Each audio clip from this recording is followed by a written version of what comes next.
তো হাই বন্ধু, আবারও ফিরে এলাম। চলো ঢাকাটা খুলে দেখি।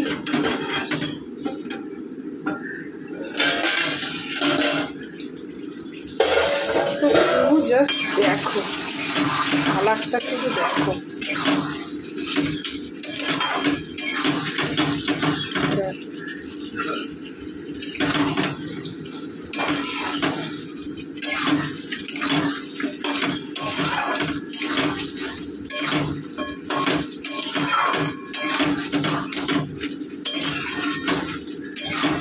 অসাধারণ হয়েছে দেখতে।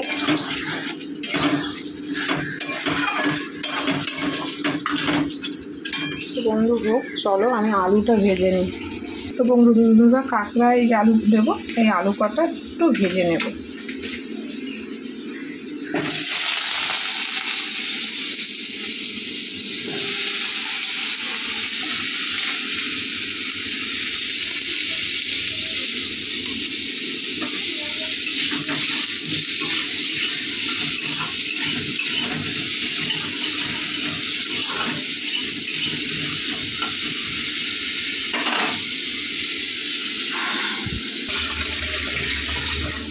তো বন্ধুরা দেখো, আলু দিয়ে দিয়েছি, হালকা করে ভেজে নিয়ে এবারে আলুটা দিয়ে ভালো করে কষতে হবে।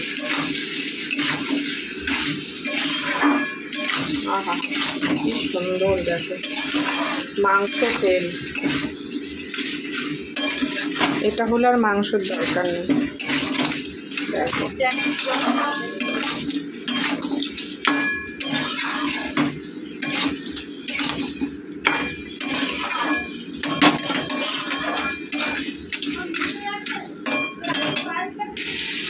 তো বন্ধুরা দেখো, আর জল দিয়ে ঢাকা দিয়ে দেবো। এটা বেশি ঝোল করবো না, কষা কষাই করবো, তাই জল নেব, দিয়ে সিদ্ধ হবে, তারপরে ঢাকা দিয়ে দেবো।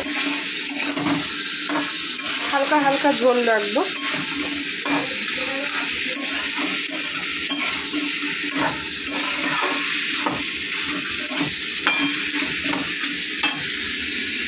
তো চলো বন্ধুরা, একটু জল দিয়ে দিই। কষা হয়ে গেছে।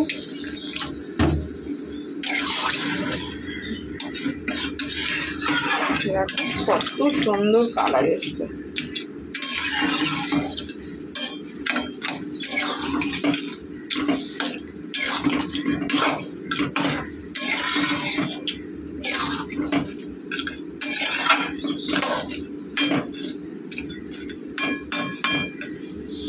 তো বন্ধুরা হোক, এটা মাখা মাখাই হবে।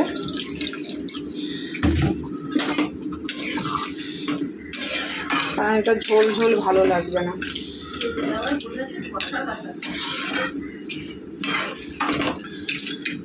তো চলো আমি বাকি ঘরটা মুছে আসি।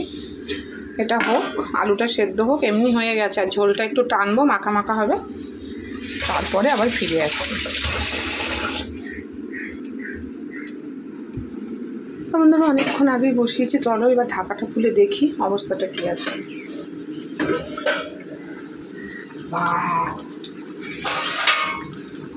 দেখো বন্ধুরা, জাস্ট দেখো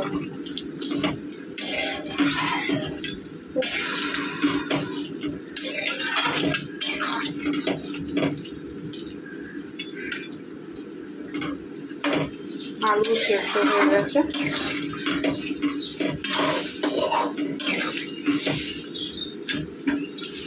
শুধু কালারটা দেখো বন্ধুরা,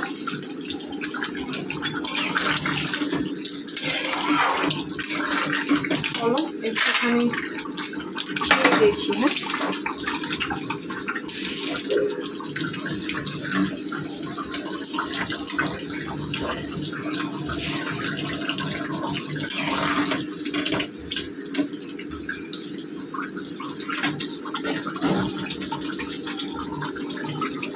অসাধারণ। আমার তো খুব ভালো লেগেছে, তোমরা এভাবে কিন্তু করে দেখতে পারো।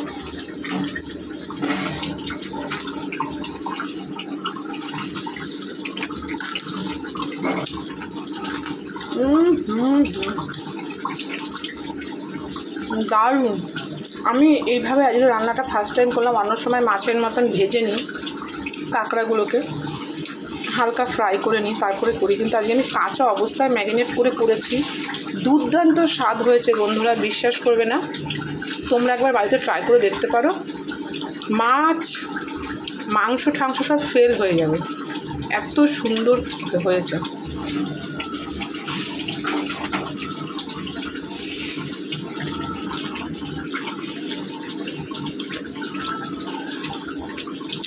জুসি হয়েছে। কাঁকড়া তো খোসা, হ্যাঁ খোসা জাতীয়, তবুও ভেতরে সমস্ত রস টস সব ঢুকেছে, এত সুন্দর। চিবালে পরে রসটা থেকে এখানে যা যা মশলা অ্যাড করা হয়েছে সমস্ত ফ্লেভারটা পাওয়া যাচ্ছে, নুন ঝাল সমস্ত কিছু দারুণ হয়েছে।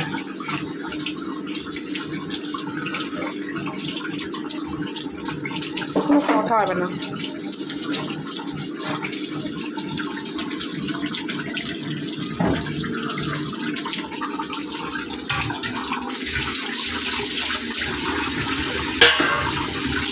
আর বেশি বাকি নেই বন্ধুরা, আর একটু ঝোলটা শুকালে নামিয়ে নেব। তো বন্ধুরা দেখো, এর মধ্যে আমি একটু গরম মশলা অ্যাড করবো। আমাদের দাদাভাই চলে এসছে, ভালো হয়েছে, আমার রান্না হয়েই গেছে। তো চলো, গরম মশলা অ্যাড করে দিয়েছি, এবার দেখো নামিয়ে নেব।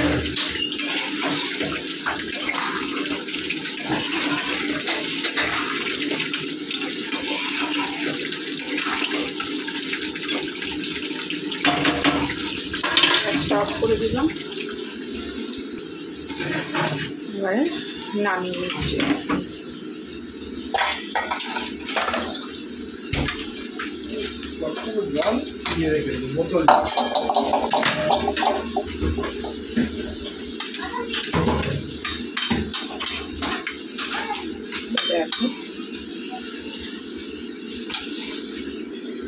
তো বন্ধু, এই হচ্ছে আমার কাঁকড়ার রেসিপি। তো চলো তোমার দাদাভাইকে খেতে দিই, এখনকার মতন এই পর্যন্ত।